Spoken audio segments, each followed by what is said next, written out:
Hello बेटा, कैसे हो? कैसा चल रहा है आपका chemical reactions and chemical equations? Hopefully आपने पिछले दोनों लेक्चर्स रिवाइज किए होंगे ताकि हम आज का टॉपिक स्मूथली आगे बढ़ा सकें। आज के टॉपिक में हमारे पास आएगा बेटा कैरेक्टरिस्टिक्स के बाद that is balancing the chemical equations. Chemical equations को बैलेंस कैसे किया जाता है, बैलेंसिंग का मतलब क्या है, एक दो एग्जांपल्स उठा के वी विल ट्राई के ये कॉन्सेप्ट भी आपको अच्छे से समझ आए। सो आज का टॉपिक जिस पे हम डिस्कशन करेंगे in the first half that is balancing chemical equation. अब हमारे पास बैलेंसिंग का मेन लॉ जो इसे सपोर्ट करता है that is law of conservation of mass.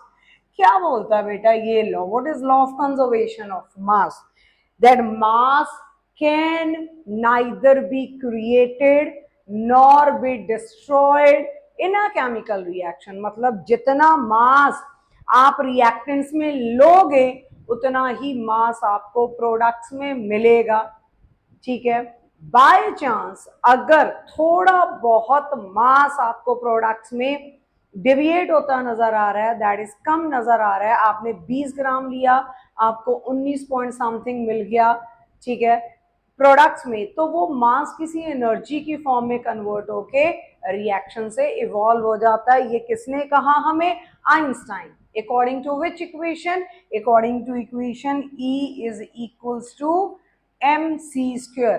Energy mass equivalence equation इसे बोला जाता है। Energy, the E represents energy, M represents mass energy and M is mass equivalence equation इसे बोला जाता है, where C is what?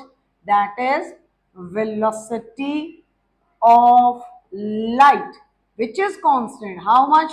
That is 3 into 10 raised to the power 8 meter per second. ठीक है, इसमें C कांस्टेंट है, that means energy is directly proportional to mass. जितना mass loss होगा किसी भी केमिकल रिएक्शन में वो किसी एनर्जी में कन्वर्ट होकर इस रिएक्शन से will be evolve out.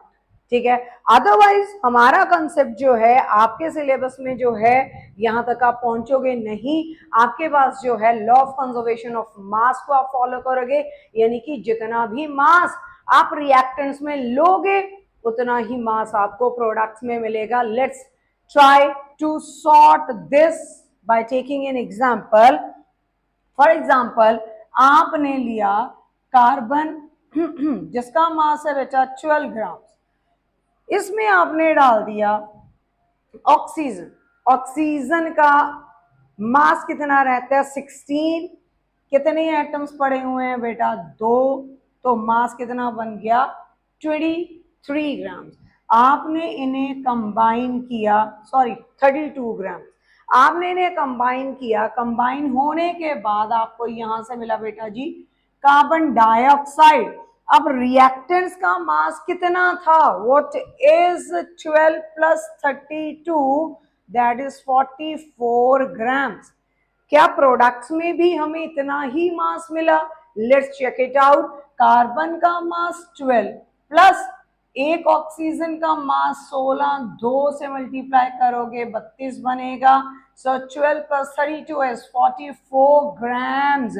That means by mass हमने जितने रिएक्टेंट्स लिए, रिएक्टेंट्स वो पार्ट जो एरो के लेफ्ट हैंड साइड, प्रोडक्ट वो पार्ट जो एरो के राइट हैंड साइड में पड़ा, जितना बाय मास हमने रिएक्टेंट्स लिए उतने ही बाय मास अगर हमें प्रोडक्ट्स मिल रहे हैं, दैट मीन्स हमारा रिएक्शन बैलेंस्ड है। पहली चीज कंजर्वेशन ऑफ मास पे बेस्ड है ये। दूसरी चीज बेटा आप कैसे जज करोगे कि आपका रिएक्शन बैलेंस्ड है? आपको लिखने पड़ते हैं या दिमाग में धीरे धीरे करने लग जाओगे। आपको देखना पड़ेगा कि कौन से एलिमेंट के एटम्स आपके पास इस रिएक्शन के हैं। आपके पास कौन से हैं? We are having carbon, we are having oxygen. Reactants में कितने हैं बेटा? प्रोडक्ट्स में कितने हैं? रिएक्टेंट्स में कार्बन एक है, प्रोडक्ट में भी एक है, ठीक है। रिएक्टेंट में ऑक्सीजन के दो एटम्स हैं, मॉलिक्यूल एक है, एटम्स दो हैं, सेम इज इन प्रोडक्ट्स, ठीक है। दो एटम्स आपके पास ऑक्सीजन के हैं। गिनती में जाएंगे अगर हम, if we talk about count, तो गिनती में भी पर्टिकुलर टाइप ऑफ एटम्स, ठीक है, किसी भी एलिमेंट के जो एटम्स आप उठा रहे हो उनकी गिनती भी रिएक्टेंट्स एंड प्रोडक्ट्स में क्या होनी चाहिए, सेम। तो आपका रिएक्शन क्या होगा, बैलेंस। यानी कि आप और क्या कह सकते हो, you can say that number of atoms of particular element, of particular element on reactant side should be equals to number of atoms of that particular element on product side, ठीक है। ऑन प्रोडक्ट साइड जितने atoms आपने कोई particular element के reactants वाली side लिए उतने ही गिनती में, अगर वो प्रोडक्ट्स वाली साइड है गिनती सेम, ठीक है, तो मास अपने आप सेम हो जाएगा। चाहे इस बिहाफ पे याद कर लो आप अपनी बैलेंसिंग के, फॉर एग्जांपल रिएक्टेंट्स में आपके पास दो कार्बन है तो प्रोडक्ट्स में भी दो कार्बन होने मैंडेटरी हैं। रिएक्टेंट्स के में आपके पास 4 ऑक्सीजन है तो प्रोडक्ट में भी 4 ऑक्सीजन होने जरूरी हैं। जिस जिस एलिमेंट के जो जो एटम्स जिस गिनती में रिएक्टेंट्स में पड़े हैं, सेम ही गिनती में सेम ही काउंट में वो प्रोडक्ट वाली साइड होने जरूरी है। तो आपका रिएक्शन बैलेंस है, चाहे काउंट के बिहाफ पे आप उठाओ, चाहे आप उसे उठाओ on the basis of mass. हालांकि आपकी balancing follows the law of conservation of mass, ठीक है। और एग्जांपल उठाते हैं। फॉर एग्जांपल आपके पास एक बैलेंस, आपने एक तराजू लिया, तराजू का जो लेफ्ट हैंड साइड है उसे कंसिडर कर लेते हैं रिएक्टेंट्स वाला पार्ट, ठीक है। इसके अंदर आपने सोडियम डाल दिया, साथ में एटमॉस्फेरिक ऑक्सीजन इसके अंदर जा रहा है, ठीक है। इसके अंदर साथ में क्या है, सोडियम के साथ साथ वी आर हैविंग ऑक्सीजन। ये तराजू है। अब इस तराजू के लेफ्ट हैंड साइड का मास हमें देखना है कि कितना है, what is the mass of sodium, means what is happening in this particular part of the reaction, sodium is reacting with oxygen, right? What is the mass of sodium? That is 23 grams. What is mass of oxygen? That is 16. How many atoms are present? 2. Ultimately this will come out to be 32. So 23 plus 32 will come out to be 55 grams, ठीक है। इसका मतलब तराजू के left hand side में हमारे पास कितना मास है, that is 55 grams, ठीक है। तराजू, अब ये साइड में रिएक्टेंट्स हैं, प्रोडक्ट्स अभी नहीं मिले, इसका मतलब ये पलड़ा जो तराजू का होगा वो भारी होगा। कितना मास है उसमें, 55 ग्राम। धीरे धीरे धीरे धीरे क्या होना शुरू होगा, ये वाली साइड ऊपर होनी शुरू होगी, ये नीचे होनी शुरू होगी। कब तक होगा ये, जब तक दोनों तराजू के दोनों पलड़े बराबर नहीं हो जाते, दोनों में बैलेंस नहीं क्रिएट हो जाता। बाय देन ये नीचे होगा बेटा, ये ऊपर होगा, क्योंकि इसमें मास ज्यादा है। अब क्या होगा इस रिएक्शन में, you will gate sodium oxide. Sodium की ऑक्सीडेशन स्टेट कितनी है, 1। ऑक्सीजन की कितनी है बेटा, 2। तो क्रॉस मल्टीप्लाई करोगे, what formula you will get from here, that is Na2O, ठीक है। अब चेक करो कि आपके पास इस बैलेंस के राइट हैंड साइड यानी कि प्रोडक्ट वाली साइड में मास कितना है, 23 is mass of sodium. How many atoms we have in products? That is 2. ठीक है। ऑक्सीजन का मास कितना होता है, 16। तो कितना बना बेटा, ये इसको अगर सॉल्व करोगे यू विल गेट 3 2 6, 2 2 4 प्लस 16 कितना बन के आ गया, 4 5 6, 62 ग्राम्स। इसका मतलब प्रोडक्ट में आपको मिला 62 ग्राम्स, हालांकि रिएक्टेंट्स में मास कितना था आपके पास, 55 ग्राम। इसका मतलब उधर वाला पलड़ा नीचे होगा, रिएक्टेंट्स वाला ऊपर होगा। It's not balanced. बैलेंस कब होगा, जब दोनों के दोनों आपके तराजू के पलड़े पैरेलल होंगे एक दूसरे के, they will be lying parallel to. इसका मतलब हमारी ये रिएक्शन बैलेंस्ड नहीं है। अब इसे हमें करना पड़ेगा बैलेंस। बैलेंस करने के लिए क्या बोला मैंने, जो जो हमारे पास एलिमेंट्स हैं वो लिख लें। सोडियम है हमारे पास, ऑक्सीजन है हमारे पास। रिएक्टेंट्स में कितने हैं, प्रोडक्ट्स में कितने हैं, रिएक्टेंट में सोडियम एक है, प्रोडक्ट में सोडियम कितने हैं, 2। रिएक्टेंट प्रोडक्ट, प्रोडक्ट में सोडियम कितने हैं, 2। रिएक्टेंट में ऑक्सीजन कितने हैं, 2। प्रोडक्ट में ऑक्सीजन कितना है बेटा, 1।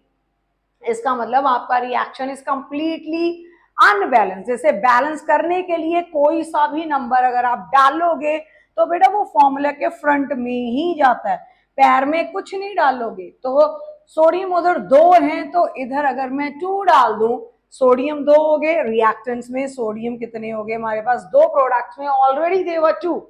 ठीक है, now let's talk about oxygen. Oxygen इधर 2 है उधर 1 है, तो अगर मैं इधर 2 डालूंगी तो बेटा मेरा सोडियम कितना हो जाएगा, 4, 2 2 जा 4, 4। इसका मतलब यहाँ पे 2 ना डालते हुए मुझे क्या डालना पड़ेगा, आई विल बी यूजिंग 4।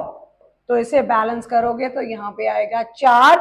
अब चेक करो रिएक्टेंट्स में, रिएक्टेंट्स में 4 हमारे पास सोडियम, प्रोडक्ट्स में 4 हमारे पास सोडियम, ऑक्सीजन 2, एंड जो आगे नंबर लिखा होता है वो पूरे फॉर्मूले के लिए होता है। यहाँ पे 2 सोडियम के लिए भी ऑलरेडी सोडियम के पास 2 एटम्स थे, सो 2 2 4, they become 4। And what about oxygen, जो नंबर आगे लिखा हुआ है वो ऑक्सीजन के लिए भी है, तो ऑक्सीजन के कितने एटम्स हो गए हमारे पास, 2। तो हमारे पास ऑक्सीजन भी बैलेंस हो गया, रिएक्टेंट्स में भी 2, प्रोडक्ट्स में भी 2। सो इसका बैलेंस फॉर्मेट आप क्या लिखोगे, it's balance format will be 4 atoms of sodium plus a molecule of oxygen reacts to give you 2 mole of sodium oxide। ठीक है, अब आप बाय मास चेक कर लो, चाहे इसे चाहे in terms of count check कर लो, this reaction is now balanced.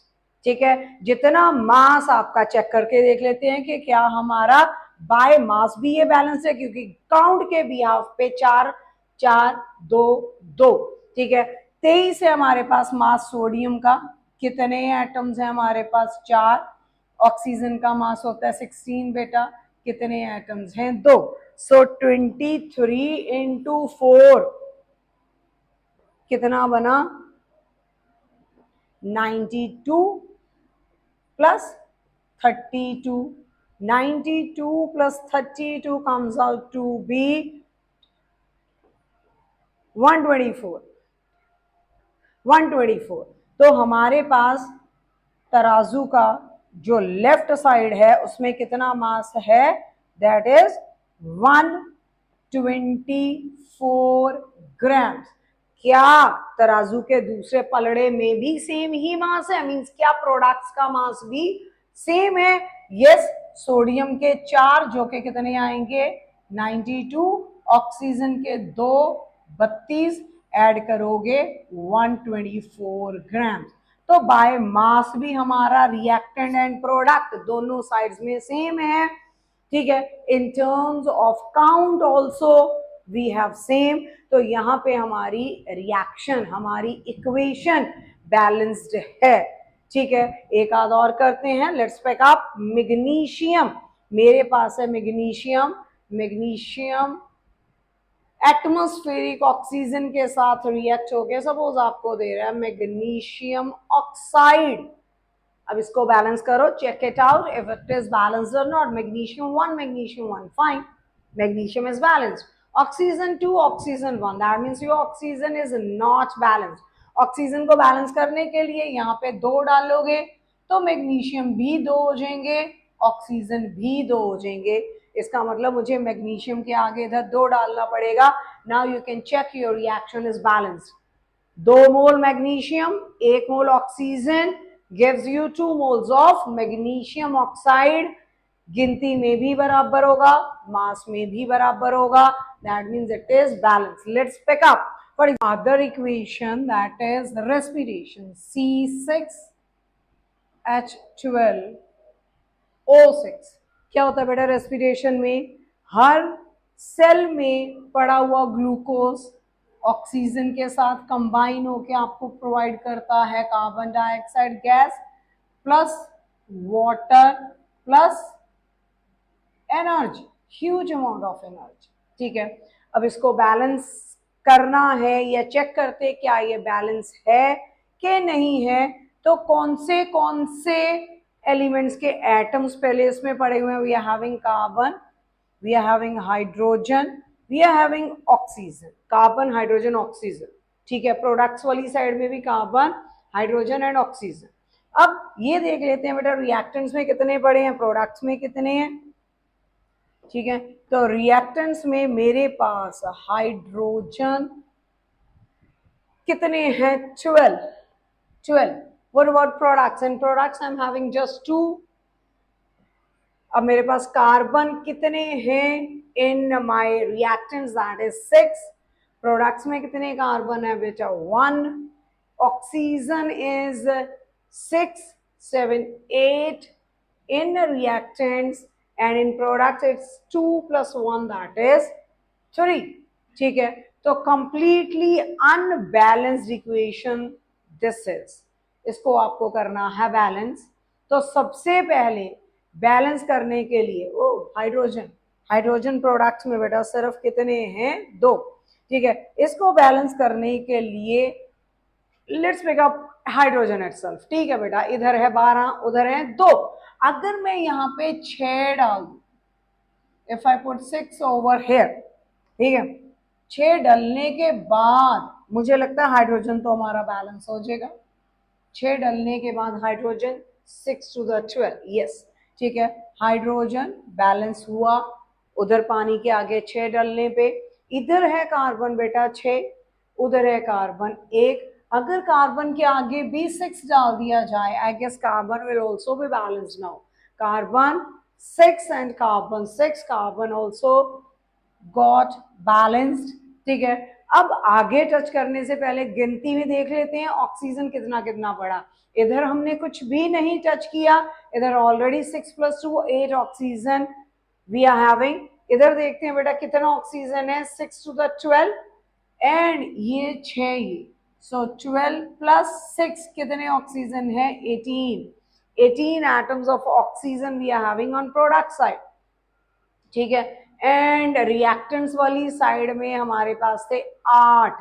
अगर मैं ऑक्सीजन के आगे डालूं 6 तो ये बनेंगे 12, 12 + 6 18। ठीक है बेटा, now your reaction is balanced.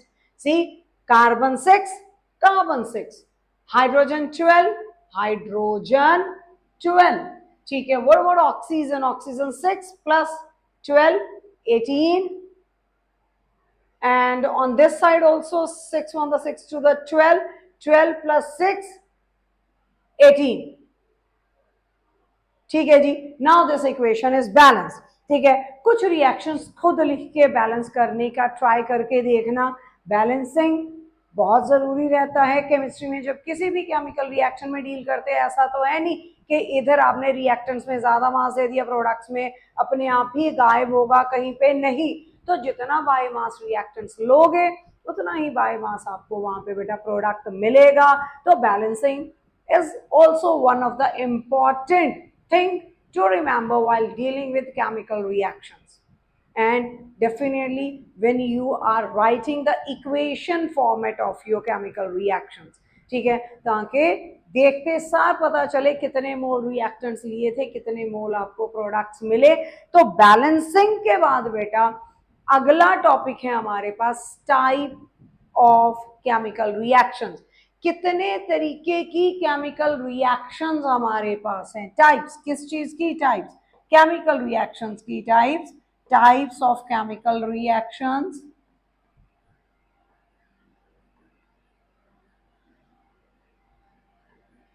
Types of chemical reactions. तो कितनी टाइप्स हैं बेटा हमारे पास केमिकल रिएक्शन की, उनकी डिस्कशन हमारे पास है। 5 टाइप्स ऑफ केमिकल रिएक्शन, जिसमें सबसे पहली टाइप, पहले 5 की 5 डिस्कस कर लेते हैं, फिर डिटेल में उन पे डिस्कशन करते हैं। First is combination reaction. ठीक है, दूसरी उससे उल्टा नाम, दैट इज डीकॉम्पोजिशन, कॉम्बिनेशन जुड़ना, डीकम्पोज होना, टूटना। तो first type of chemical reaction is combination, combination reactions. दूसरा बेटा डीकॉम्पोजिशन रिएक्शन, डीकॉम्पोजिशन रिएक्शंस भी फर्दर आगे 3 कैटेगरीज में सब डिवाइडेड हैं, वो भी मैं अभी पहले साथ में लिख देती हूँ ताकि आपको पूरी डिटेल यहीं से मिलती जाए। डीकॉम्पोजिशन रिएक्शन फर्दर आगे सब divided into 3 types, depending upon कि हम उनको कैसे डीकम्पोज कर रहे हैं, कैसे तोड़ रहे हैं।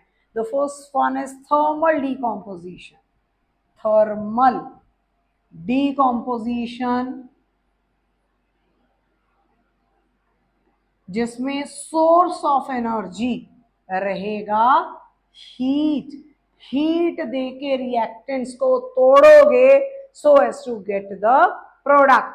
दूसरा बेटा फोटोलाइसिस या photolytic decomposition reactions, photo, photo का मतलब होता है लाइट, लाइसिस मैंने तोड़ना, फोटोलिटिक डीकॉम्पोजिशन रिएक्शंस या फोटोलाइसिस, इसमें सोर्स ऑफ एनर्जी, फोटो का मतलब लाइट, जब आप रिएक्टेंट्स को लाइट दोगे तो उस लाइट को, इस एनर्जी को एब्जॉर्ब करके आपके रिएक्टेंट्स डिसोसिएट होंगे, टूटेंगे, टूट के क्या दे देंगे आपको, प्रोडक्ट्स। डीकॉम्पोजिशन की थर्ड कैटेगरी है बेटा electrolysis, electrolysis, so source of energy electricity, electrolysis, decomposition, so decomposition all in all कितनी टाइप की बेटा, 3 तरीके की। इलेक्ट्रोलिटिक, लाइसिस मैंने टू ब्रेक, कौन सी एनर्जी देके, electricity, so source of energy is electricity, electrolysis, photolysis, thermolysis या थर्मल डीकॉम्पोजिशन। डीकॉम्पोजिशन रिएक्शन की फर्दर आगे 3 टाइप्स हैं जिनको डिटेल में डिस्कस करेंगे विद एग्जांपल। तीसरी type of reaction is displacement, displacement means जगह बदलना, डिस्प्लेसमेंट रिएक्शंस। अगली इसी की ही थोड़ी modified version, double displacement, double displacement reactions, and finally the fifth one is redox reaction. Fifth one is redox reaction. Redox reactions, redox का क्या मतलब बेटा, रेडॉक्स में भी 2 कैटेगरीज आएंगी, वो कौन सी, रेडॉक्स का मतलब क्या है हमारे पास, red means reduction, ox means बेटा ऑक्सीडेशन, ये डिटेल में डिस्कस करते हैं थोड़ी देर में।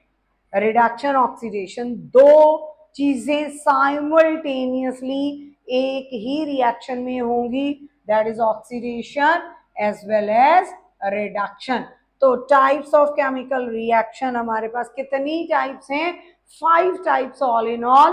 Combination, decomposition further subdivided into 3 types, thermal decomposition, photolysis, electrolysis, उसके बाद डिकम्पोजिशन के बाद displacement, double displacement and redox reaction. Detail में पहली से शुरू करते हैं, कॉम्बिनेशन रिएक्शन। कॉम्बिनेशन का क्या मतलब होता है बेटा, जुड़ना, combination means to combine, means जब आपके 2 या 2 से ज्यादा रिएक्टेंट्स आपस में जुड़ के आपको एक प्रोडक्ट देंगे, we call that reaction as combination.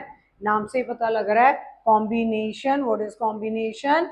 When two, so पहली रिएक्शन जिसकी बात करेंगे दैट इज कॉम्बिनेशन रिएक्शन। जैसे कि हमारे पास है कार्बन कंबाइन हुआ ऑक्सीजन के साथ, मिला क्या?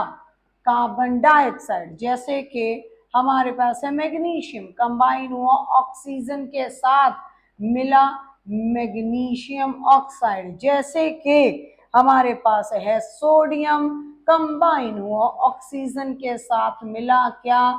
Sodium oxide. जैसे कि हमारे पास है आयरन, हमारे पास है आयरन कंबाइन हुआ ऑक्सीजन प्लस मॉइस्चर के साथ, मिला क्या? Rust, that is Fe2O3.XH2O।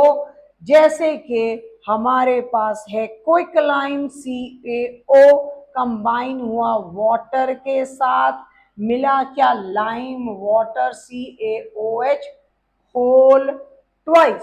ठीक है, हमारे पास ये सारी की सारी एग्जांपल्स हैं, बैलेंस करके खुद चेक करना किसकी? कॉम्बिनेशन की। So what is combination? When two, यहीं से देखें, when two or more than two substances, when two or more than two substances combine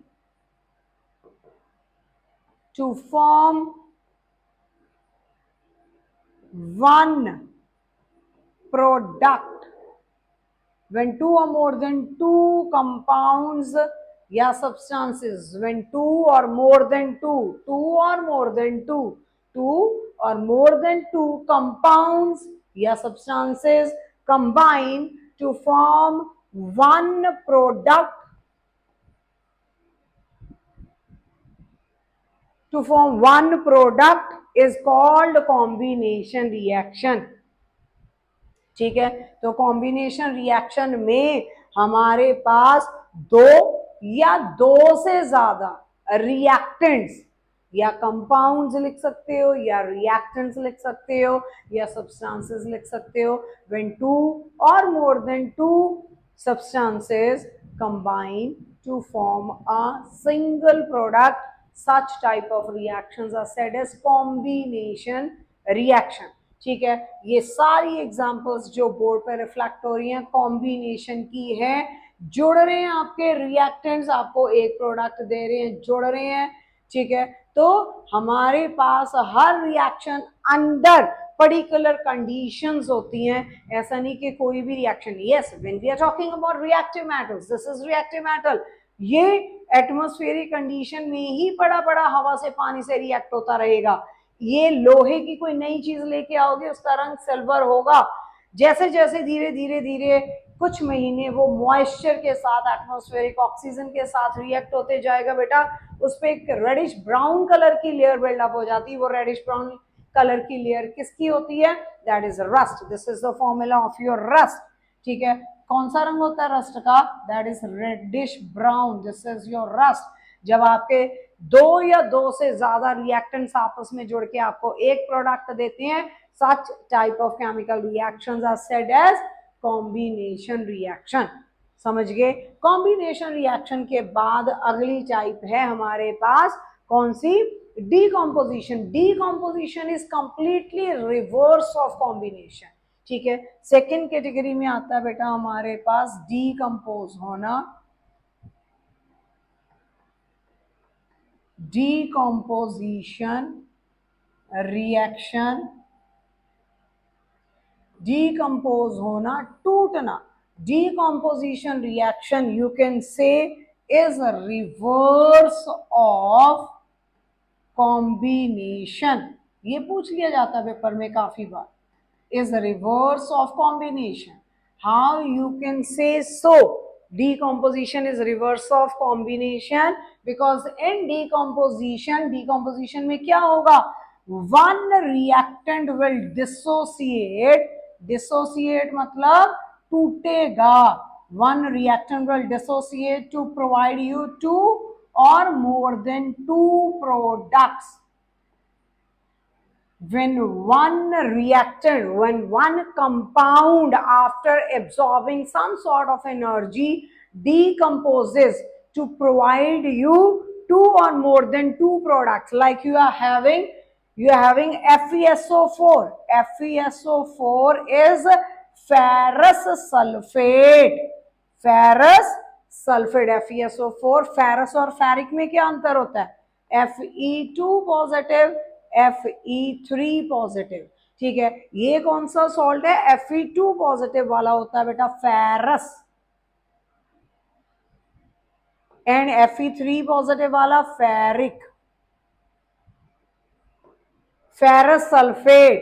ठीक है, कुछ हीट एब्जॉर्ब करेगा, हीट एब्जॉर्ब करने के बाद ये आपको प्रोडक्ट में देगा क्या? That is ferric oxide Fe2O3. Brown colour का सब्सटेंस आपको टेस्ट ट्यूब में नजर आएगा, ब्राउन कलर का, एंड दिस इज फेरिक. इसमें आयरन के स्टेट में पड़ा हुआ है Fe3 पॉजिटिव. ठीक है, ferrous sulphate will dissociate on absorbing heat. सो कौन सी डिकम्पोजिशन हुई बेटा? ये this decomposition is said as thermal decomposition. Heat देके इसको तोड़ा गया. Delta represents what? Delta represents heat. ठीक है, आपने रिएक्टेंट को हीट दिया, हीट देके it will split up to provide you a brown colour residue in the test tube, that is ferric oxide along with two gases, that is SO2 plus SO3, that is sulfur dioxide and sulfur trioxide. ये दो gases वहां से release होंगी. और example उठा लेते हैं. हमारे पास है lead nitrate. Lead nitrate is PbNO3. इसको आपने हीट दी, हीट एब्जॉर्ब करने के बाद ये कलरलेस था. आपको टेस्ट ट्यूब में कुछ कलर्ड सब्सटेंस नजर आएगा, yellow, that is lead oxide PbO. Check करें इसका फॉर्मूला. लेड की ऑक्सीडेशन स्टेट होती है 2, नाइट्रेट की 1. क्रॉस मल्टीप्लाई किया means it will be PbNO3 whole twice will split to provide you a yellow color substance in the test tube, that is your lead oxide. Along with that you will observe fumes of brown fumes of nitrogen dioxide. Brown colour की आपको यहां से gas निकलती हुई नजर आएगी. कौन सी गैस होगी बेटा? वो that is your nitrogen dioxide. Yellow colour के प्रेसिपिटेट्स मिले, धुआं निकलता ब्राउन कलर का नजर आएगा. साथ में इसके आपको एक और गैस यहाँ पे नजर आएगी, दैट इज ऑक्सीजन. तो ये भी थर्मल डिकम्पोजिशन है. थर्मल का क्या मतलब है? Means when the energy source is heat. Thermal, thermal decomposition, decompose होना, टूटना. क्या देके? थर्मल मींस हीट देके किसी चीज को तोड़ना इज थर्मल डिकम्पोजिशन. तो थर्मल डिकम्पोजिशन की दो मेजर एग्जांपल्स आपने जो की, that is ferrous sulphate on absorbing heat splits to provide you ferric oxide plus sulfur dioxide plus sulfur trioxide. Either a lead nitrate will split up on absorbing heat into lead oxide. Brown color fumes of NO2 plus oxygen gas will be released from air. ये हमारे पास है thermal decomposition. आगे तो अगली बात करते हैं बेटा. यहाँ पे डीकम्पोजिशन चल रहा है हमारा. डीकम्पोजिशन की पहली डिस्कशन हमारे पास हो चुकी है, that is thermal decomposition. Thermal decomposition में एग्जाम्पल के तौर पे हमने सबसे इंपॉर्टेंट रिएक्शंस यहाँ पे डिस्कस कर ली. हाँ, इसका रंग रह गया. FeSO4 is having green colour. ठीक है, FeSO4 का कौन सा रंग रहता है हमारे पास, it is green in colour.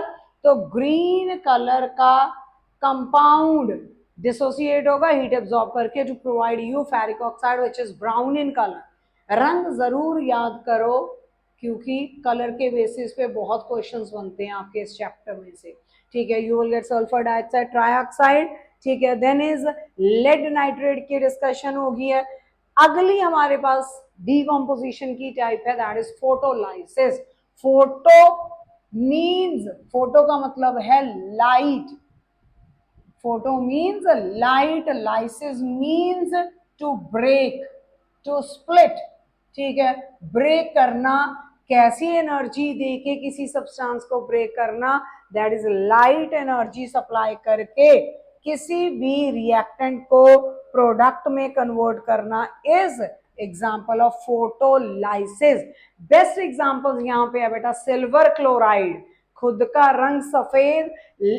हमारे पास लैब्स में, टेस्ट ट्यूब्स में, लैब्स में कांच की बॉटल में सिल्वर क्लोराइड अगर पड़ा है एंड एक्सपोज्ड टू सन है, ठीक है, कांच की bottle which are transparent, easily can absorb light, ठीक है, वहां पे पड़ा हुआ है, या आपके पास टेस्ट ट्यूब में काफी देर में आपने रख के छोड़ दिया, वहां पे कांच का ही होता है टेस्ट ट्यूब भी, कांच की बॉटल में पड़ा हुआ है, खुद का रंग सफेद, लाइट एब्जॉर्ब करके इसके अंदर केमिकल रिएक्शन स्टार्ट होगा because light is a form of energy after absorbing some sort of energy।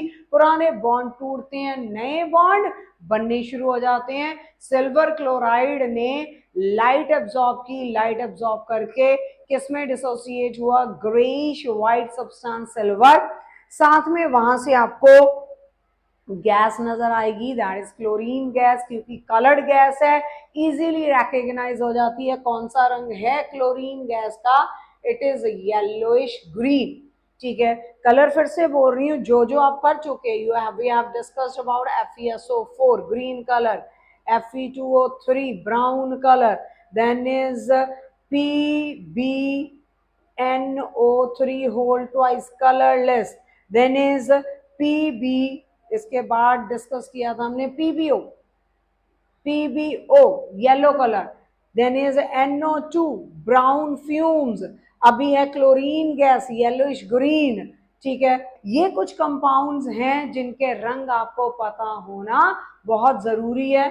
ठीक है, बात कर रहे थे फोटोलाइसिस की, फोटोलाइसिस में बेटा पेल येलो कलर का सिल्वर ब्रोमाइड, अगेन कांच की बोतल में पड़ा हुआ है, ट्रांसपेरेंट होगा, क्या एब्जॉर्ब करेगा, लाइट एब्जॉर्ब करेगा, लाइट एब्जॉर्ब करने के बाद will split to provide you silver and bromine gas. Bromine gas is also coloured, having what colour, that is red brown. ठीक है, reddish brown colour bromine gas का। तो जो आपका सिल्वर ब्रोमाइड है ये ब्लैक एंड व्हाइट फोटोग्राफी में भी यूज किया जाता है, ब्लैक एंड व्हाइट फोटोग्राफी में इसका काफी प्रयोग है। ठीक है, ब्लैक एंड व्हाइट फोटोग्राफी में इंपॉर्टेंट क्वेश्चन आ जाता है, यहां से MCQ बन सकता है कि सिल्वर ब्रोमाइड कहां पे, ब्लैक एंड व्हाइट फोटोग्राफी। ठीक है, इसके अंदर यूज किया जाता है। तो ये आपके रिएक्शंस हैं किसके अंदर, that is photolytic reaction, photolysis. दोनों ही रिएक्शंस काफी इंपॉर्टेंट, जितना भी फूड आप कंज्यूम करते हो वो सारे का सारा डीकम्पोज होता है आपकी बॉडी में into simpler form, that is glucose. ठीक है, स्टार्च आपने कॉम्प्लेक्स फॉर्म में कार्ब्स लिए, वो कॉम्प्लेक्स फॉर्म आपकी बॉडी यूटिलाइज नहीं कर पाती, उस कॉम्प्लेक्स को डिसोसिएट करती है। डिसोसिएट का मतलब, डीकम्पोज का मतलब टूटना, तोड़ना, छोटे पार्टिकल्स में तोड़ना, that is what we call decomposition. Decomposition reaction, पहली कैटेगरी थर्मल, दूसरी फोटोलाइसिस, तीसरी की डिस्कशन करते हैं बेटा। तीसरी डीकम्पोजिशन रिएक्शन है हमारी इलेक्ट्रोलाइसिस। इलेक्ट्रोलाइसिस, ठीक है, इसमें सोर्स ऑफ एनर्जी क्या रहेगा, electro means electricity, lysis means to break electricity, दे के किसी चीज को तोड़ना इज सेड एज इलेक्ट्रोलाइसिस। ठीक है, तो यहाँ पे हमें नॉलेज होनी चाहिए बेटा इलेक्ट्रोलिटिक सेल की। अब इलेक्ट्रोलिटिक सेल क्या है हमारे पास? इलेक्ट्रोलिटिक सेल एक इनर्ट कंटेनर में सेटअप किया हुआ सेल जिसमें दो, सपोज हमने इलेक्ट्रोड्स लिए, दो इलेक्ट्रोड्स इनर्ट भी हो सकते हैं, रिएक्टिव भी हो सकते हैं, डिपेंडिंग अपॉन द सेल। एक इलेक्ट्रोड को बोलते हैं बेटा हम एनोड। एनोड पे पॉजिटिव चार्ज रहता है एंड एनोड पे होती है बेटा जी ऑक्सीडेशन। ऑक्सीडेशन क्या? लॉस ऑफ electrons, ठीक है। This is anode side, anode rod carries the positive charge, ठीक है। दूसरे वाला इलेक्ट्रोड जो है उसे बोलते हैं कैथोड। कैथोड पे कौन सा चार्ज बेटा जी? नेगेटिव। कैथोड पे होती है बेटा reduction. What is reduction? Reduction is gain of electrons, ठीक है। Loss of electron, gain of electron. Electrolytic cell दो रॉड्स हैं, एनोड एंड कैथोड, दोनों को कनेक्ट किया एक बैटरी से। पॉजिटिव टर्मिनल होता है, ये पॉजिटिव टर्मिनल होता है, ये नेगेटिव टर्मिनल होता है। तो एनोड पे पॉजिटिव चार्ज है, पॉजिटिव को पॉजिटिव रॉड से कनेक्ट किया। ये हमारा स्विच लगा हुआ है ऑन स्थिति में, ये जोड़ दिया। फॉर एग्जाम्पल इसके अंदर इलेक्ट्रोलाइट लिया हमने aqueous form of NaCl, NaCl का एक्वस फॉर्म। अब what is aqueous form of NaCl? said as we call it as brine solution। कौन सा सॉल्यूशन? ब्राइन सॉल्यूशन बोला जाता है नमक जब आप उसको किस में डिसॉल्व कर दो? पानी में। Aqueous form of NaCl is brine solution, ठीक है। ब्राइन सॉल्यूशन की इलेक्ट्रोलाइसिस बेटा हमें करनी है। अब एक्वस फॉर्म में जब नमक होगा तो वो नमक एज सच NaCl नहीं रहेगा, इट विल स्प्लिट। NaCl जो है it will split in its aqueous form to provide you with Na positive ions plus Cl negative ions, ठीक है बेटा। अब opposite charges they attract each other. हमारे anode पे है पॉजिटिव चार्ज, एनोड की बात करते हैं। एनोड खुद पे कौन सा चार्ज है? पॉजिटिव। कौन से आयंस को अपनी तरफ अट्रैक्ट करेगा बेटा? नेगेटिवली चार्ज आयंस को, because opposite charges they attract each other. तो क्लोराइड आयंस हमारे एनोड पे जाएंगे। एनोड पे होती क्या है? Oxidation which is loss of electron. Chloride ions anode के पास जाएंगे, एनोड पे जाके अपना इलेक्ट्रॉन इस एनोड को दे देंगे एंड किस में कन्वर्ट होंगे? Cl में अपना इलेक्ट्रॉन उसको देने के बाद। अब Cl एज सच कुछ नहीं होता क्योंकि गैसेस हमेशा ही मॉलिक्यूलर फॉर्म में एग्जिस्ट करती हैं, तो इसको अगर हम ऐसे लिख दें तो that will be pretty better. तो हमारे पास एनोड पे कौन सी गैस रिलीज होगी? दैट इज क्लोरीन गैस, ठीक है। जब आपने नमक को डाला एक इलेक्ट्रोलिटिक सेल के अंदर एंड उसमें से आपने पास किया, उसके एक्वस फॉर्म में से आपने पास किया इलेक्ट्रिसिटी को, तो वो स्प्लिट हुआ नमक किसमें? Na पॉजिटिव Cl नेगेटिव में। Opposite charges they attract each other. Negatively charge ions आपके किसके पास जाएंगे? एनोड के पास। एनोड पे होती है ऑक्सीडेशन। क्लोराइड आयंस वहां पे जाके अपना इलेक्ट्रॉन वहां पे दे देंगे एंड किस में कन्वर्ट होंगे? न्यूट्रल क्लोरीन में। Cl is nothing because gases they always exist in their molecular form। तो हमें क्लोरीन गैस मिलेगी यहाँ पे किस इलेक्ट्रोड पे? एनोड के ऊपर। We will get chlorine gas. Now what about cathode? Cathode के पास कौन जाएगा बेटा? Na positive ions. इनके पास है इलेक्ट्रॉन्स की कमी, तो हमारे पास कैथोड का रिएक्शन अगर आप लिखोगे तो कैथोड पे क्या होगा? Cathode is carrying the negative charge. उस पे जाएंगे बेटा जी ऑपोजिट चार्जेस से अट्रैक्ट ईच अदर। कौन सा charge? Positive charge. Positive charge जाएगा वहां से इलेक्ट्रॉन उठाएगा एंड सोडियम में कन्वर्ट होगा, ठीक है। तो कैथोड पे आपको मिला सोडियम, एनोड पे आपको मिली क्लोरीन गैस। सिमिलरली एक और एग्जांपल कर लेते हैं यहाँ पे कि हमने इलेक्ट्रोलाइसिस करवाई वाटर की। इलेक्ट्रोलाइसिस अगर वाटर की करवाएंगे तो हमारे पास पहली चीज पानी टूटता है तो ये देता है हमें H positive OH negative, proton and hydroxide ions OH negative ions. ठीक है, अब एनोड पे क्या होता है, कौन सा चार्ज रहता है एनोड पे, what reaction will occur, anode carries the positive charge. कौन सी आयंस जाएंगे बेटा एनोड पे, OH नेगेटिव आयंस। क्या करेंगे वहां पे जाके, इलेक्ट्रॉन लूज करेंगे, किस में कन्वर्ट होंगे, OH में। अब OH इज नथिंग, इसका मतलब इसको पहले ही प्रॉपर वे में लर्न करें।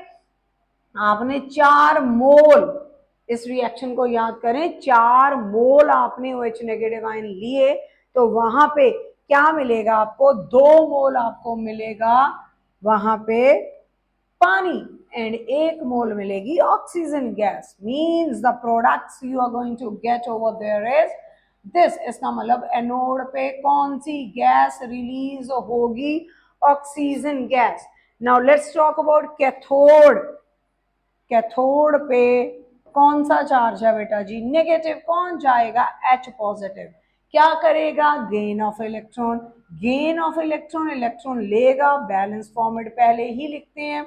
इलेक्ट्रॉन लेने के बाद किसमें कन्वर्ट होगा बेटा, ये हाइड्रोजन गैस में। इसका मतलब आपको जब पानी की आप इलेक्ट्रोलाइसिस करवा रहे हो, एनोड पे आपको मिल रही है ऑक्सीजन गैस, कैथोड पे आपको मिल रही है हाइड्रोजन गैस। ठीक है, इलेक्ट्रोलाइसिस भी एक तरीका है किसी भी रिएक्टेंट को स्प्लिट करने का, उसे तोड़ने का। ठीक है, बेस्ट एग्जांपल आपने की किसकी, दैट इज योर NaCl। उसके बाद आपने पानी की इलेक्ट्रोलाइसिस की। Do try, I am giving you 2 questions to do by your own. Try to do the electrolysis of NaOH and try to do the electrolysis of AlCl3। इनकी electrolysis के products anode पे क्या होंगे, cathode पे क्या होंगे, ये चीज आप सोच के रखना अगली क्लास तक के, या कमेंट सेक्शन में मुझे बताना बेटा कि इनके एनोड और कैथोड के प्रोडक्ट्स क्या रहेंगे। तो हमने डीकॉम्पोजिशन रिएक्शन 3 तरीके की, कौन सी, thermal decomposition, then is photolysis, photolytic decomposition means energy source was photo means light. ठीक है, जिसमें हमने सिल्वर क्लोराइड, सिल्वर ब्रोमाइड की बात की। Then is finally electrolysis. Electrolysis में source of energy is electricity. Electricity को एब्जॉर्ब करके कैसे हमारे रिएक्टेंट्स प्रोडक्ट्स में कन्वर्ट होते हैं, एनोड पे क्या मिलेगा, कैथोड पे क्या मिलेगा। तीसरे तरीके की रिएक्शन की तरफ अप्रोच करते हुए, तीसरे तरीके की रिएक्शन कौन सी है बेटा, that is displacement reaction. Third category comes the displacement reaction.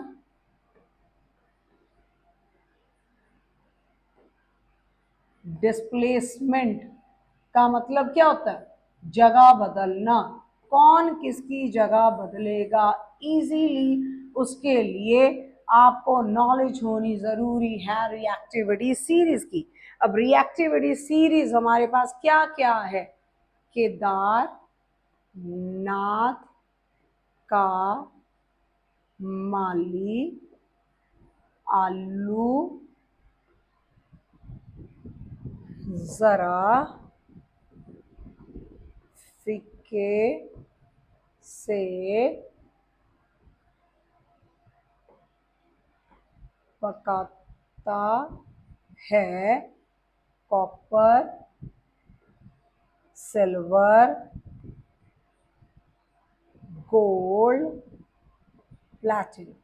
ये हमारी है बेटा जी रिएक्टिविटी सीरीज। जैसे जैसे हम इस सीरीज में ऊपर से नीचे की तरफ मूव करते हैं, रिएक्टिविटी क्या होती है, डिक्रीज। ठीक है, ऊपर से नीचे मूव होते होते रिएक्टिविटी डिक्रीजेस। ठीक है, इसको मार्क कर लेते हैं हाइड्रोजन को। हाइड्रोजन के ऊपर सबसे ज्यादा reactive potassium then sodium. Okay, this was calcium. this was calcium, sorry. So potassium, sodium, calcium, magnesium, aluminium, zinc, iron, tin, lead, hydrogen, then copper, silver, gold, platinum. ठीक है, अब डिस्प्लेसमेंट किसका होगा, कैसे होगा, ये कौन सी चीज डिसाइड करेगी, एग्जाम्पल से करते हैं. For example, I have taken in a container, I am having copper sulphate. ठीक है, कॉपर सल्फेट एक्वस फॉर्म में अगर लोगे, इसका रंग होता है बेटा ब्लू, नीले रंग का होता है. हाइड्रेटेड या aqueous copper sulphate, hydrated format में इसको H2SO4.5H2O भी लिखा जाता है. This is crystalline form of your salt. रंग कौन सा, नीला. ठीक है, आपने कॉपर के अंदर आयरन की नेल्स ड्रॉप कर दी. आपके पास एक बीकर में कॉपर सल्फेट था, उसमें नीला रंग था, उसके अंदर आपने आयरन नेल्स ड्रॉप कर दी. अब यहाँ पे रिएक्शन होगा कि नहीं होगा, हमें कैसे पता चलेगा, रिएक्टिविटी सीरीज को देख के समझते हैं कि यहाँ पे रिएक्शन की पॉसिबिलिटी है कि नहीं है. हमें क्या चेक करना है, हमें चेक करना है कि आयरन कॉपर से ज्यादा रिएक्टिव है कि कम रिएक्टिव है. ठीक है, मैंने क्या कहा, रिएक्टिविटी सीरीज में ऊपर से नीचे आते आते रिएक्टिविटी डिक्रीज हो रही है. आयरन ये पड़ा हुआ बेटा, कॉपर ये पड़ा हुआ, सीरीज में कॉपर नीचे है, मींस कॉपर की reactivity is less and iron is more reactive.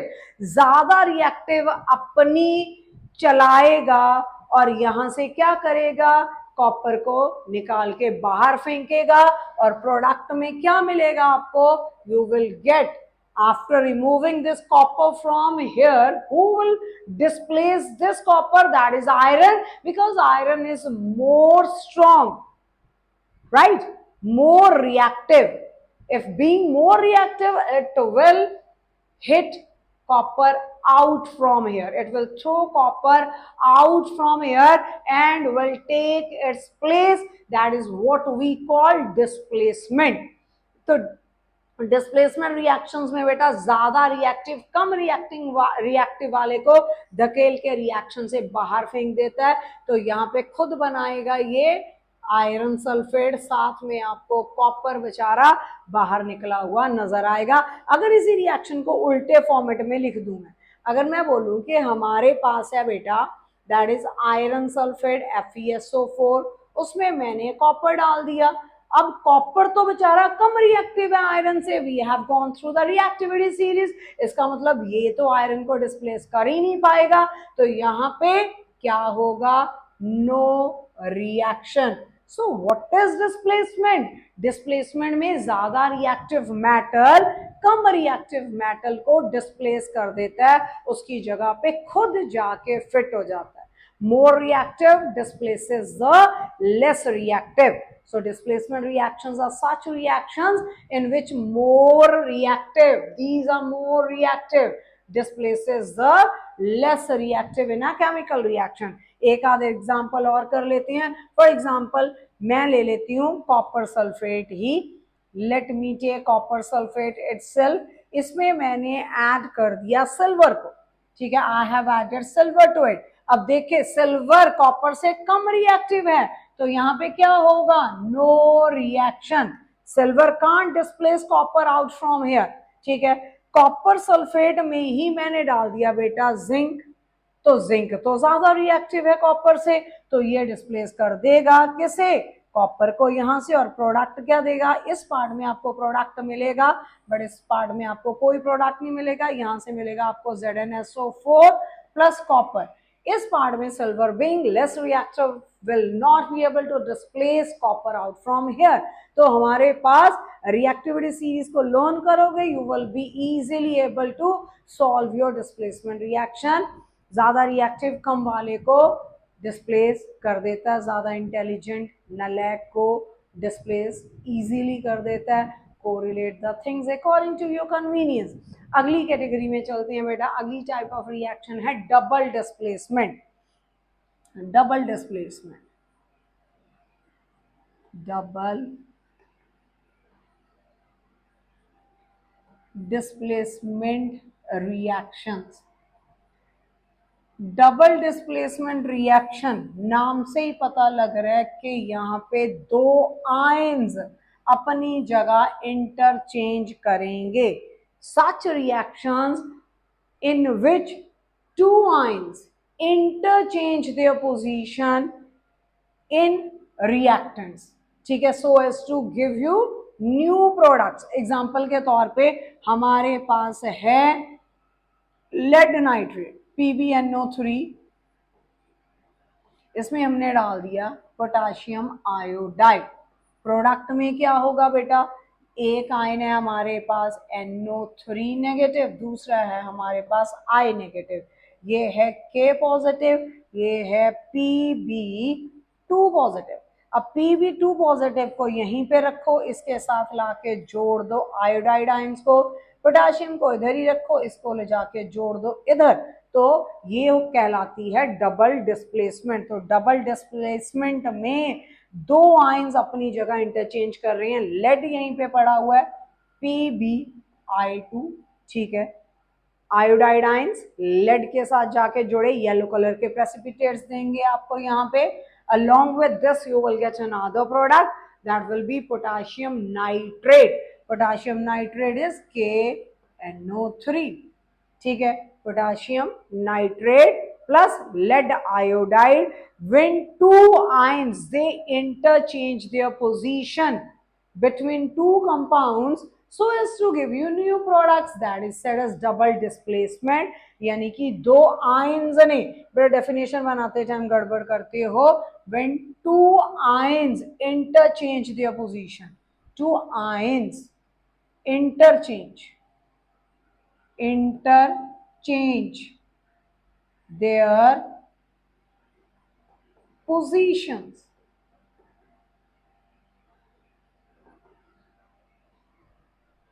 between two compounds,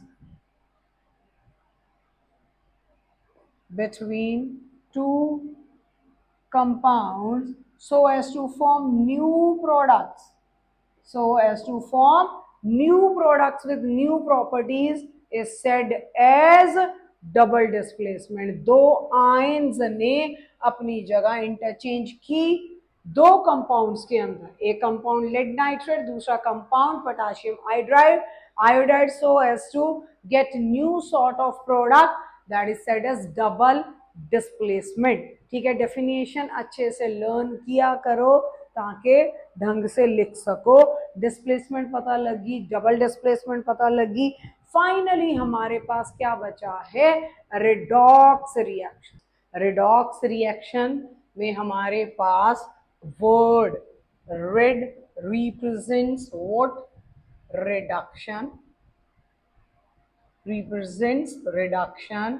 reduction क्या रहता है बेटा, व्हाट इज रिडक्शन. रिडक्शन की डेफिनेशंस देखें. First thing, gain of hydrogen is reduction. दूसरी चीज, loss of oxygen is reduction बेटा. तीसरी चीज, gain of electrons, gain of electrons is also reduction. जो सब्सटेंस इलेक्ट्रॉन्स गेन करता है एंड जो सब्सटेंस हाइड्रोजन गेन करता है या ऑक्सीजन को लूज करेगा, उसकी होगी रिडक्शन. एंड सेकेंड टर्म जो है हमारी वो क्या है, that is your oxidation. Ox means oxidation. What is oxidation. Oxidation क्या रिप्रेजेंट करता है हमारे पास, oxidation is completely vice versa of this reduction. So firstly, if it is gain of hydrogen, it will be gain of oxygen. जो substance oxygen को gain करेगा उसकी होगी ऑक्सीडेशन. सेकेंडली, अगर वो ऑक्सीजन गेन कर रहा है तो it will be loss of hydrogen. Hydrogen को लूज करेगा. It's running completely vice versa of reduction.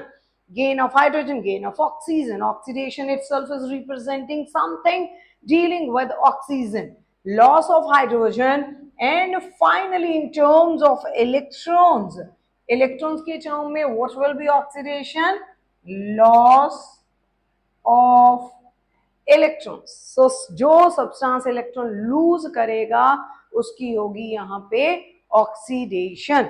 Oxidation, reduction. For example, example के तौर पे उठाते हैं, I am having copper 2 positive, ठीक है। कॉपर 2 पॉजिटिव अगर 2 इलेक्ट्रॉन्स पिक कर ले रहा है बेटा, तो what is gain of electrons? Gain of electrons, it will convert into neutral copper. Means what is happening over here is reduction. Gain of electrons is reduction. अगर यही copper, इसको मैं इधर लिख लूं, एंड ये 2 इलेक्ट्रॉन लूज कर रहा है, मेटल्स की टेंडेंसी इलेक्ट्रॉन लूज करने की रहती है, अगर ये 2 इलेक्ट्रॉन लूज कर रहा है तो क्या हो रहा है इसका, what is happening, what is loss of electrons, that is oxidation, ठीक है।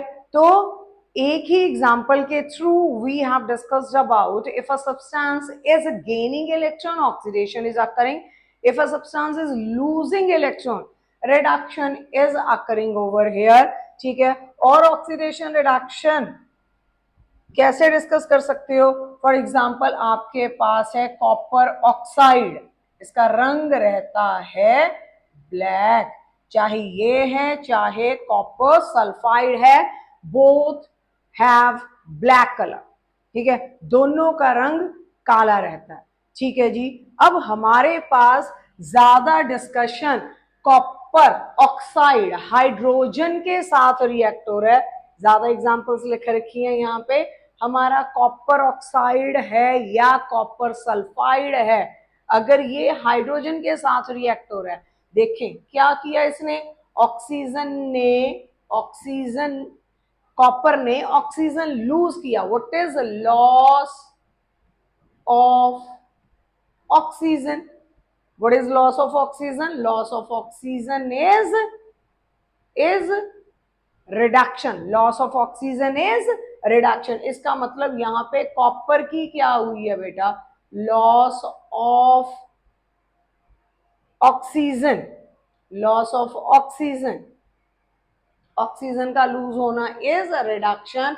अगर आपको यहाँ पे रिडक्शन लिखनी पड़े तो किसकी हुई है, कॉपर की, ठीक है। इधर ऑक्सीजन गेन किसने किया, हाइड्रोजन ने, तो यहाँ पे ऑक्सीडेशन किसकी हुई है बेटा जी, हाइड्रोजन की। Gain of oxygen is oxidation, loss of oxygen is reduction, ठीक है। इस बिहाफ पे अगर मैं इसको इलेक्ट्रॉन्स की टर्म में डिस्कस करूं, मेरे पास व्हाट इज कॉपर, कॉपर हमारे पास ऑक्सीडेशन स्टेट 2 पॉजिटिव, ऑक्सीजन की ऑक्सीडेशन स्टेट 2 नेगेटिव, तो ये 2 पॉजिटिव है, ये क्या करेगा, इसके पास 2 इलेक्ट्रॉन्स की कमी है, किसी भी आयन पे पॉजिटिव चार्ज होता मींस उसने इलेक्ट्रॉन लूज कर रखे हैं, इसको 2 इलेक्ट्रॉन्स की रिक्वायरमेंट है यहाँ पे, तो ये 2 इलेक्ट्रॉन्स गेन करके किसमें तब्दील होगा बेटा, कॉपर में। तो what is gain of electron, reduction. तो उस बिहाफ पे भी अगर डिस्कस करोगे on the basis of electron, तब भी कॉपर की क्या हुई है यहाँ पे, reduction, and oxygen will convert into O after losing 2 electrons। तो ऑक्सीजन की यहां पे क्या हुई है, अगर इसने अपने 2 इलेक्ट्रॉन लूज किए हैं, हालांकि इसने क्या किया, ये जाके हाइड्रोजन के साथ जुड़ गया, तो हाइड्रोजन ने ऑक्सीजन को ले लिया, हाइड्रोजन ने अगर ऑक्सीजन को लिया, ऑक्सीजन लेने वाले की होती है ऑक्सीडेशन, पहली चीज। दूसरी चीज है बेटा यहाँ पे, ये चीज डिस्कस की हमने कि हमारा ये कॉपर में एंड दूसरा पानी में बदला, यहां पे आपने कहा रिडक्शन हुई किसकी, कॉपर की, एंड ऑक्सीडेशन हुई किसकी, हाइड्रोजन की। अब यहां से एक नई टर्म हमारे पास है, that is oxidising agent and reducing agent. What is oxidising agent, agent वो जो मदद करे किसको होने में, ऑक्सीडेशन को होने में। ऑक्सीडेशन होने में कौन मदद करेगा, जिसकी खुद की क्या हो रही है, रिडक्शन। सो ऑक्सीडाइजिंग एजेंट बेटा वो सब्सटेंस रहता है जिसकी खुद की क्या हो रही है, रिडक्शन। इसका मतलब इस पूरी रिएक्शन में हु इज ऑक्सीडाइजिंग एजेंट, जिसकी रिडक्शन हो रही है, that is copper.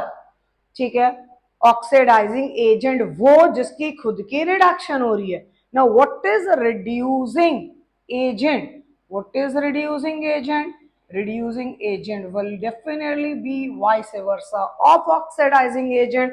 reducing agent वो सब्सटेंस जिसकी खुद की क्या हो रही है बेटा, यहाँ पे ऑक्सीडेशन। यहाँ पे ऑक्सीडेशन किसकी हुई? हाइड्रोजन की। ठीक है, ये चारों की चारे चीजें आपको निकालने के लिए एग्जाम में आ जाती है कि ऑक्सीडेशन किसकी हुई, रिडक्शन किसकी हुई। जिसकी ऑक्सीडेशन हुई वो रिड्यूसिंग एजेंट, जिसकी रिडक्शन हुई वो ऑक्सीडाइजिंग एजेंट। तो हमने एक एग्जांपल के थ्रू डिस्कस किया, that is copper oxide, colour is black.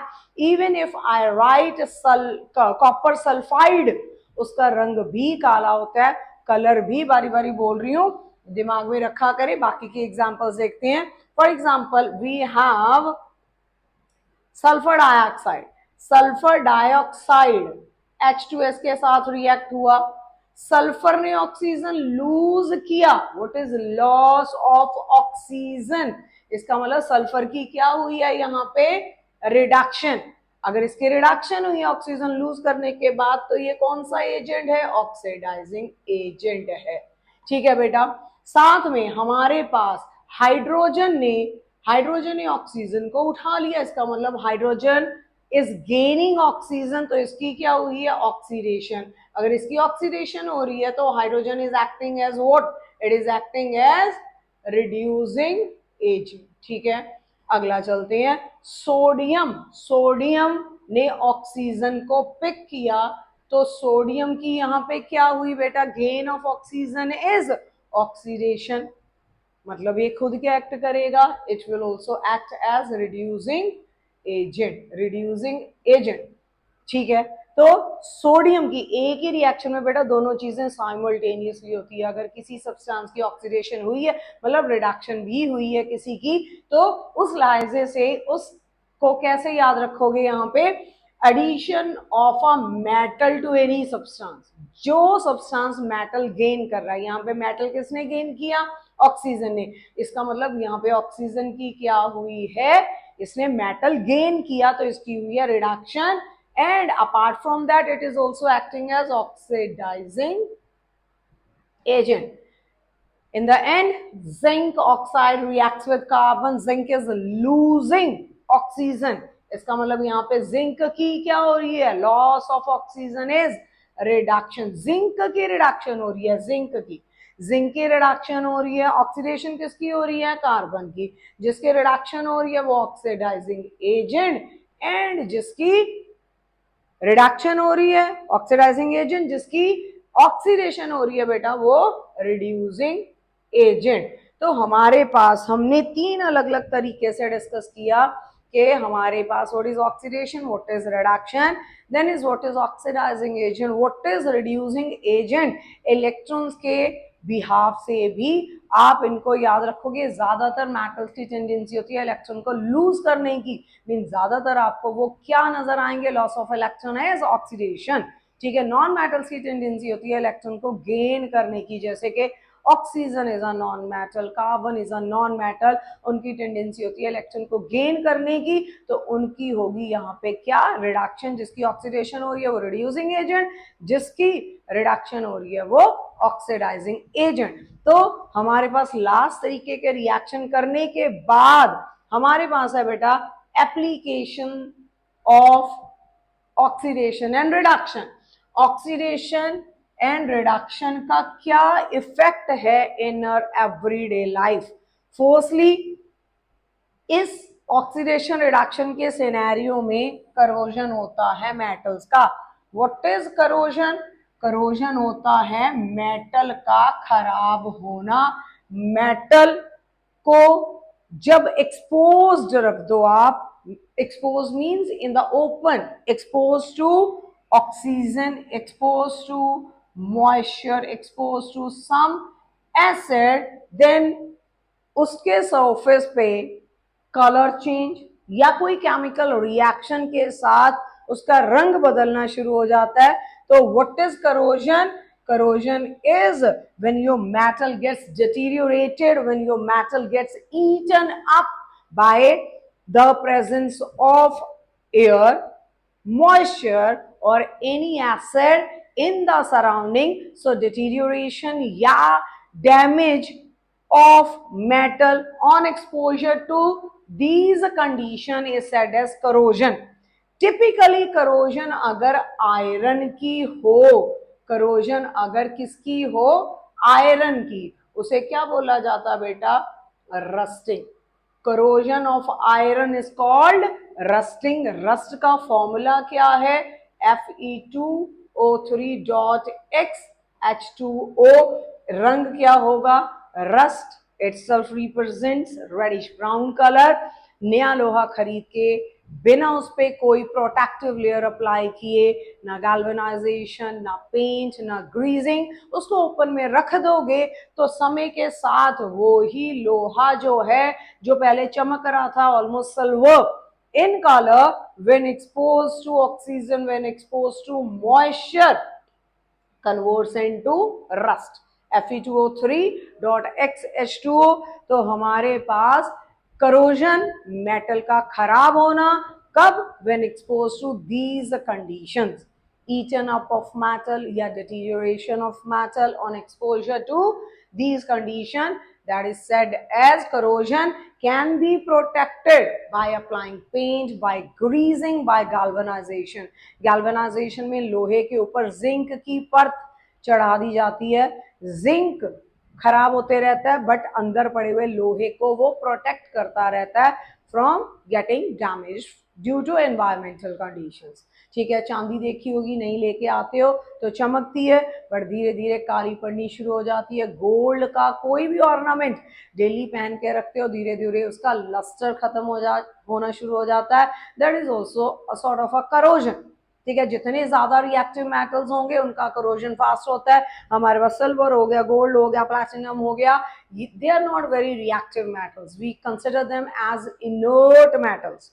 ठीक है, वो जल्दी एनवायरमेंटल कंडीशंस के साथ रिएक्ट नहीं होते हैं बट फिर भी उनकी करोजन तब भी होगी. ठीक है, the process will be bit slow. ठीक है जी, करोजन होगी. उसके बाद है बेटा अगली टर्म, दैट इज रिंसिडिटी. रिंसिडिटी भी जब हमारा फूड, कैसा फूड, ऐसा फूड जिसमें फैट पड़ा हुआ है वो एक्सपोज्ड टू ऑक्सीजन हो जाए. ठीक है, ऐसा फूड जिसमें फैट या ऑयल पड़ा हुआ है वो एटमॉस्फेरिक ऑक्सीजन के इन कांटेक्ट आता है तो वो स्पॉइल होना शुरू हो जाता है. ठीक है, स्पॉइल मींस उसका स्मेल जो है वो खराब हो जाएगी, उसका टेस्ट जो है वो खराब हो जाएगा समय के साथ. That is said as rancidity. Rancidity means spoilage of your food when the food comes in contact with atmospheric oxygen, so that के उसके अंदर जो फैट या ऑयल है वो ऑक्सीजन के साथ रिएक्ट होके, which we call oxidation of fat. Oxidation of fat के साथ आपका फूड समय के साथ, 2 दिन, गर्मी चल रही है अभी, टेम्परेचर इज अराउंड 40-45, आप 4-5 घंटे भी अपना फूड जो आपने बनाया है, if you keep that outside your refrigerator, you will observe कि उसमें से गंदी स्मेल आनी शुरू हो जाती है. That is what, that is rancidity. ठीक है, एंड ऑब्वियस है गंदी स्मेल आ रही है तो टेस्ट तो खराब होगा ही. The food becomes unfit for consumption. अब इस रिंसिडिटी को अगर बोलें, which is oxidation of fat or oil present inside the food, रिंसिडिटी को बचाया कैसे जा सकता है, how you can prevent रिंसिडिटी. रिंसिडिटी को बचाने के क्या क्या मेथड्स हमारे पास है. Firstly by adding anti oxidants to food containing fat. जिस फूड के अंदर फैट कंटेंट है उसमें एंटीऑक्सीडेंट्स डालें ताकि ऑक्सीडेशन हो ही ना फूड की. एंटीऑक्सीडेंट्स की कैटेगरी में आते हैं बेटा हमारे पास BHA and BHT. Full form क्या है, ब्यूटाइलेटेड हाइड्रोक्सी एनेसोल. दूसरा है butylated हाइड्रोक्सीटोलिन. These are food preservatives which prevents the food from getting spoiled, from getting rancid. ठीक है, ऑक्सीडेशन को प्रिवेंट करते हैं। हालांकि अचार में या जैम में sugar and salt extra add कर दिया जाता है, बट वो रेंसिडिटी नहीं अवॉइड कर रहा, वो मॉइस्चर कंटेंट को एब्जॉर्ब करके फूड को खराब होने से रोकता है।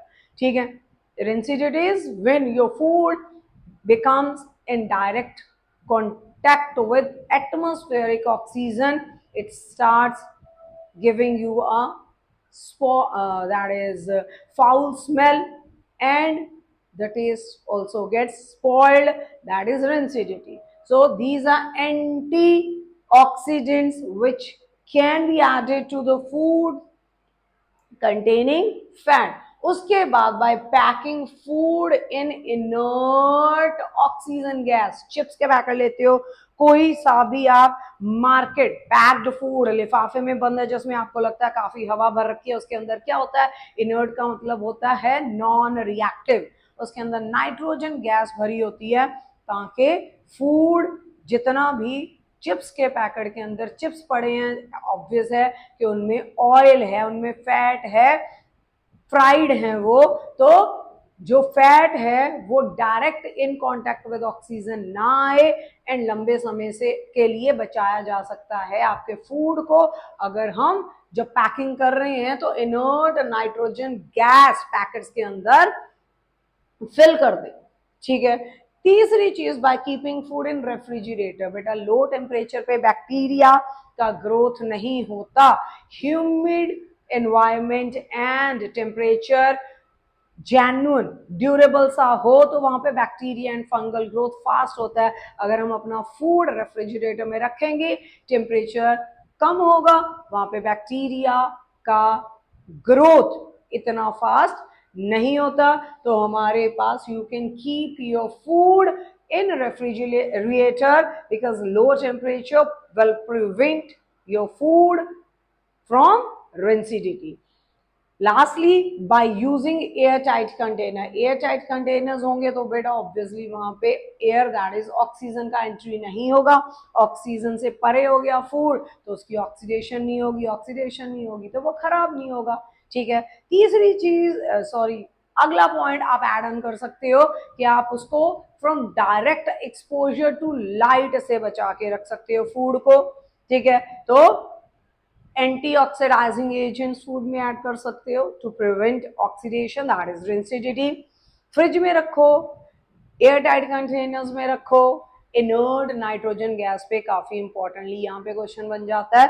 तो ये हमारा था बेटा जी चैप्टर पूरे का पूरा, कौन सा, that is chemical reactions and equations, काफी अच्छे से डील करने की कोशिश रही है। यहाँ पे एक लिस्ट इकट्ठी बाद में डाल दूंगी, इकट्ठे सारे कंपाउंड्स के रंग कि कौन सा कंपाउंड किस रंग का होता है, एंड उस पर 2-4 क्वेश्चन भी तभी सॉल्व कर लेंगे। अभी इस पूरे चैप्टर को ढंग से प्रिपेयर करो ताकि आपको कोई भी यहाँ पे दिक्कत हो तो सेशन के एंड तक we can deal with more of the questions, more of the reactions, the pattern you are going to get in your exam, we will deal with that। ठीक है, प्रैक्टिस करो, by the end of the session should be properly prepared। Goodbye till the next chapter, God bless you all।